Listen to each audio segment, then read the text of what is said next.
Hi, ഞാൻ Manoj നിലകണ്ഠൻ, corporate ട്രെയിനറാണ്. ഒരു നല്ല സെയിൽസ് പ്രൊഫഷണൽ ആകാൻ ചെയ്യേണ്ട 10 സിമ്പിൾ സ്റ്റെപ്സ് അടങ്ങുന്ന വീഡിയോ സീരീസിൻ്റെ മറ്റൊരു ഇമ്പോർട്ടൻറ്റ് വീഡിയോയിലേക്ക് എല്ലാവർക്കും സ്വാഗതം.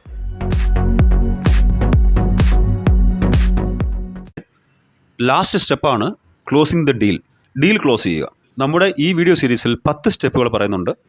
ക്ലോസിംഗ് ദ ഡീൽ കഴിഞ്ഞാലും feedback generation, asking for references and cross selling, അങ്ങനെ 3 സ്റ്റെപ്പ് വീണ്ടും വരുന്നുണ്ട്. എന്നാൽ ഒരു നോർമൽ സെയിൽസ് പ്രോസസ്സിലെ ലാസ്റ്റ് സ്റ്റെപ്പാണ് ക്ലോസിംഗ് ദ ഡീൽ. സെയിൽസ് ചെയ്യുന്ന മിക്ക ആളുകളും ഈ സ്റ്റെപ്പ് കഴിഞ്ഞാൽ മറന്നു കളയുകയാണ്.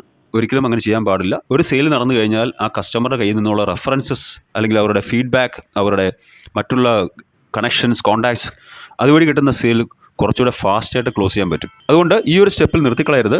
എന്താണ് ക്ലോസിംഗ് ദ ഡീൽ സ്റ്റെപ്പ് നോക്കാം. സെയിൽസ് എന്നത് ഒരു ഇമോഷണൽ കാര്യമാണ്, മോർ ദാൻ ലോജിക്സ്. മിക്കപ്പോഴും ഡിസിഷൻ ഇമോഷണൽ ആയിരിക്കും. അതുകൊണ്ട് തന്നെ ഇമോഷൻസ് കറക്റ്റായിട്ട് പ്ലേ ചെയ്യണം. Don't give too many options to prospects. എത്രയും കൂടുതൽ ഓപ്ഷൻസ് കൊടുക്കും തോറും അത്രയും കൂടുതൽ പ്രോസ്പെക്ട് കൺഫ്യൂഷൻ ആകാനാണ് ചാൻസ് കൂടുതൽ. ഫോർ എക്സാമ്പിൾ, ലാപ്ടോപ്പ് വാങ്ങാൻ വന്ന ഒരാളോട് ഒരു 5 ഡിഫറെൻറ്റ് മോഡൽസ് കാണിക്കുന്നു, അതിലൊരെണ്ണം അദ്ദേഹം വാങ്ങുന്നു. അതിനു പകരം 50 ഡിഫറെൻറ്റ് മോഡൽസ് കാണിച്ചാൽ ഒന്നും എടുക്കാതെ തിരിച്ചു പോകാനുള്ള ചാൻസാണ് കൂടുതൽ. അടുത്തൊരു ഇമ്പോർട്ടൻറ്റ് കാര്യം, കസ്റ്റമർ വാങ്ങാൻ തീരുമാനിച്ചു കഴിഞ്ഞാൽ ബാർഗെയിൻ ചെയ്തേക്കാം, നെഗോഷിയേഷൻ. ആ സമയത്ത് വളരെ സ്കിൽഫുള്ളായിട്ട് അത് ഹാൻഡിൽ ചെയ്യുക. ഉൽപ്പന്നത്തിൻ്റെ പ്രൈസ് അധികം കുറയ്ക്കാൻ പറ്റിയില്ലെങ്കിൽ മറ്റെന്തെങ്കിലും ഫ്രീ ബീസ് കൊടുക്കാൻ പറ്റുമോ എന്ന് നോക്കുക. ഉദാഹരണത്തിന്, ഒരു കോളേജ് സ്റ്റുഡൻറ്റ് ലാപ്ടോപ്പ് വാങ്ങാനായി 2 ഷോപ്പുകളെ സമീപിച്ചു. അടുത്തടുത്തുള്ള 2 ഷോപ്പുകളാണ്. 2 ഷോപ്പിലും കയറി ഒരേ മോഡലിൻ്റെ പ്രൈസ് ചോദിച്ചു. ഏകദേശം ഒരേ വിലയാണ്. പുറത്തിറങ്ങി 2 ആൾക്കാരെ മാറി മാറി വിളിച്ച് നെഗോഷിയേറ്റ് ചെയ്തു. ഒരാൾ അല്പം ഡിസ്കൗണ്ട് കൊടുത്തു, മറ്റ് ഷോപ്പ് ഡിസ്കൗണ്ട് പ്ലസ് ഒരു ബാഗ്, ലാപ്ടോപ്പ് ബാഗ് ഫ്രീ കൊടുത്തു.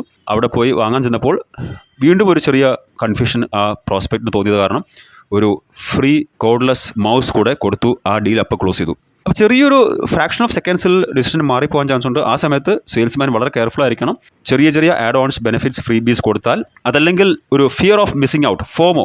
എന്താണ് ഫിയർ ഓഫ് മിസ്സിംഗ് ഔട്ട്? ഇത് 24 hour ഓഫറാണ്, 12 hour ഓഫറാണ്, ഇത് ലാസ്റ്റ് പീസാണ്, അങ്ങനെയുള്ള ചില കാര്യങ്ങൾ നമുക്ക് പറയാവുന്നതാണ്. പലപ്പോഴും നമ്മൾ ഹോട്ടൽ ബുക്ക് ചെയ്യാൻ പോകുമ്പോൾ സൈറ്റിൽ കാണാറുണ്ട് last room, only 1 room left. ശരിക്കും അങ്ങനെ ആകണമെന്നില്ല.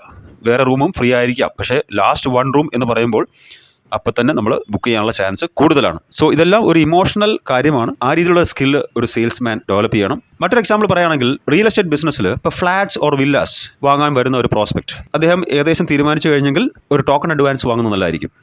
So that will ensure that 50% the deal is closed. ഒരിക്കലും ഒരു സെയിൽസ് പ്രോസസ്സിൽ ഈ ഒരു step, closing the deal step, complicated ആകാൻ പാടില്ല. സിമ്പിൾ ആയിരിക്കണം. അതല്ലെങ്കിൽ ലാസ്റ്റ് മിനിറ്റിൽ കസ്റ്റമർ പിന്മാറാൻ ചാൻസ് ഉണ്ട്. എനിക്കുണ്ടായ അനുഭവം, ഒരു ഇൻഷുറൻസ് എടുക്കാനായി ഒരു കമ്പനിയെ സമീപിച്ചു. അവർ ചോദിച്ച 10ഓളം ഡോക്യുമെൻറ്റ്സ് കൊടുത്തു. മെഡിക്കൽ ടെസ്റ്റ് പറഞ്ഞു, അതും ചെയ്തു. അതെല്ലാം കൊടുത്ത് ഞാൻ വെയിറ്റ് ചെയ്യുകയാണ്.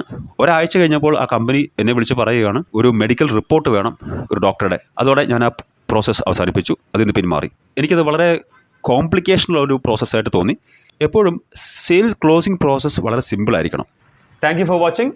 Please like, share and subscribe my channel, and also press the bell icon to get notifications for new videos. Thank you.